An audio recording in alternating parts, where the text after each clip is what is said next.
Bonjour à tous, bienvenue sur la chaîne. N'hésitez pas à vous abonner et à liker les vidéos. N'hésitez pas à vous abonner tout simplement pour être alerté des nouveautés sur la chaîne. Aujourd'hui, vous n'allez pas le croire, mais on va encore parler des Tudor. Je vous ai présenté la dernière fois celle-ci, donc qui était la Black Bay. Ça, c'était la première que j'ai présentée, hein, la Black Bay, Héritage. Je vous ai présenté par la suite celle-ci, la Black Bay Héritage Chrono, et j'ai fini par celle-ci qui était la Black Bay Héritage en version bleue. Et quand je vous ai présenté celle-ci, je vous ai dit ça serait bien, et j'étais un petit peu déçu de ne pas avoir la rouge pour pouvoir la comparer. Eh bien, c'est ce qu'on va faire, puisque mes voeux ont été plus que exaucés, puisque on n'a finalement pas les deux, mais on a réuni aujourd'hui les trois. Donc c'est quand même assez exceptionnel. Et puis du coup, on va pouvoir un petit peu les détailler et regarder franchement les différences entre toutes. Il y avait quelque chose qui m'avait étonné, c'était celle-ci aussi. Je vous avais dit c'est un diamètre 41, mais étrangement, elle paraît plus grande que ces deux-là. Et on va essayer, donc on va comprendre pourquoi. Voilà. Alors hop, on va déjà comparer donc entre les deux Black Bay, l'une et l'autre. Donc comme je vous avais expliqué, on voit bien quand même, c'est frappant et c'est criant les différences. Donc ne serait-ce qu'au niveau des index, vous voyez, on va avoir, comme je vous avais indiqué sur la rouge, un index un petit peu jauni, un petit peu vieilli, qui est fait exprès. On a des aiguilles qui sont également différentes dans la teinte.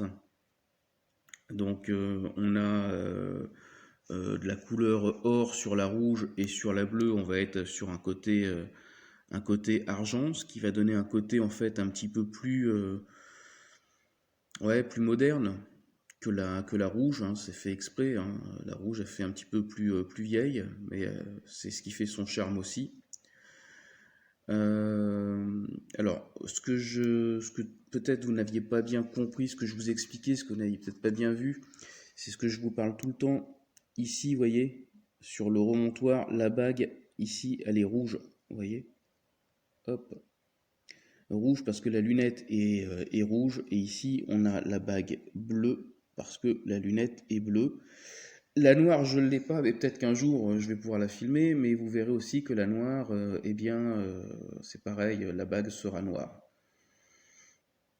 Donc dites-moi dans les commentaires laquelle vous préférez entre les deux. On a les indices aussi, vous voyez, le cadran, c'est exactement le même, mais pourtant on a l'impression qu'il est différent. C'est vraiment, c'est vraiment un effet d'optique, un effet visuel. Le fait que Tudor soit lettré également en blanc ou en doré, ça fait franchement, ça produit pas du tout le même effet. Donc là, on se rend quand même bien compte des différences entre les deux modèles. Voilà, c'est quand même rare de pouvoir réunir les deux en même temps, côte à côte. Donc merci encore aux propriétaires d'avoir permis cela. Voilà, ils ont écouté ce que j'avais demandé, mon vœu, et ils se sont permis de l'exaucer. Donc je les remercie. Les montres sont reparties aujourd'hui en tournage. Et je les filme pour mon plus grand bonheur, encore une fois.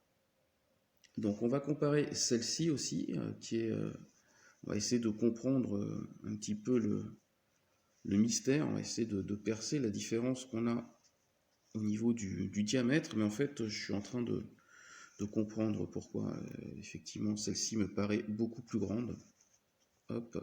Alors je ne vais pas les repasser au poignet, hein, ça sert à rien, on va pas refaire la même vidéo que la dernière fois. On va juste essayer, voilà, de cadrer tout ça comme il faut.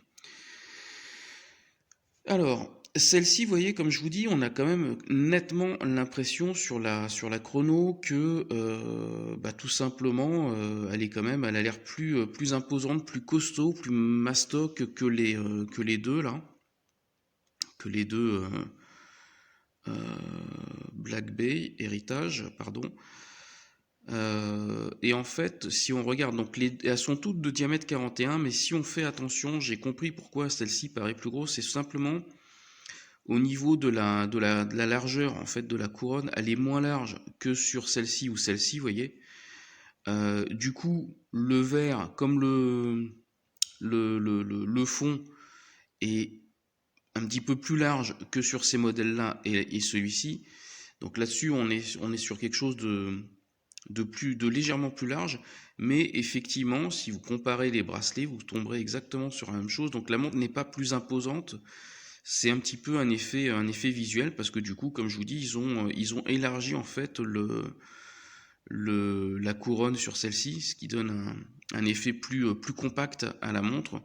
Alors que là, c'est l'inverse, en ayant moins de bordure de couronne, en ayant une couronne un petit peu moins épaisse, ils ont élargi un petit peu le cadran, et on a l'impression du coup que la montre est bien plus grosse.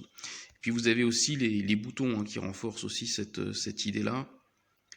Vous avez les boutons là qui donnent un effet encore plus costaud que sur celle-ci.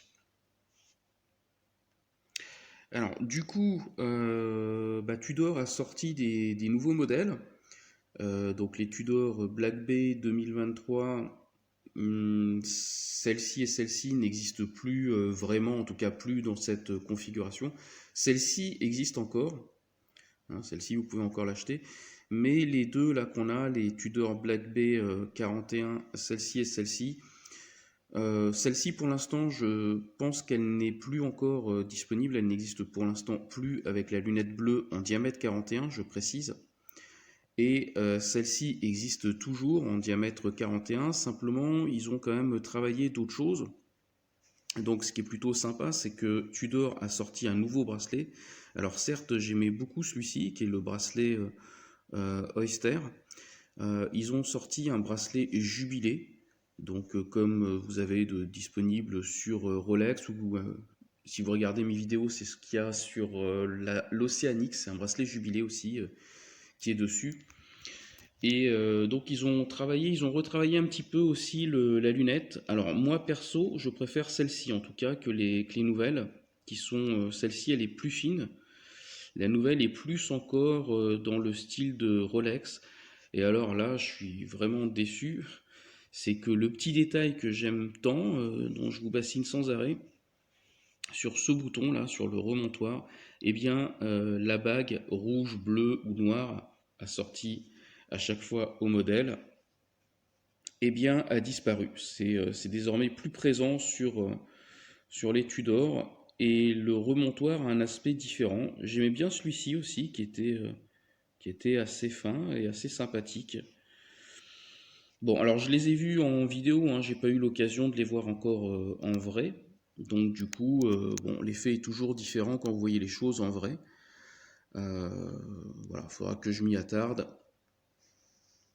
Et puis, voilà. Ah oui, il y a aussi ça aussi. C'est sur les nouvelles, vous avez l'aiguille, là, vous voyez, on a un petit losange sur la trotteuse. Eh bien, désormais, donc, ça n'y est plus. C'est aujourd'hui, ça a été remplacé par un rond comme sur Rolex. Ce qui est dommage parce que je trouvais que ça se mariait bien avec les aiguilles justement Snowflake hein, qu'on a ici. Je trouvais que le losange est plus sympa justement que le rond qu'ils ont désormais mis dessus.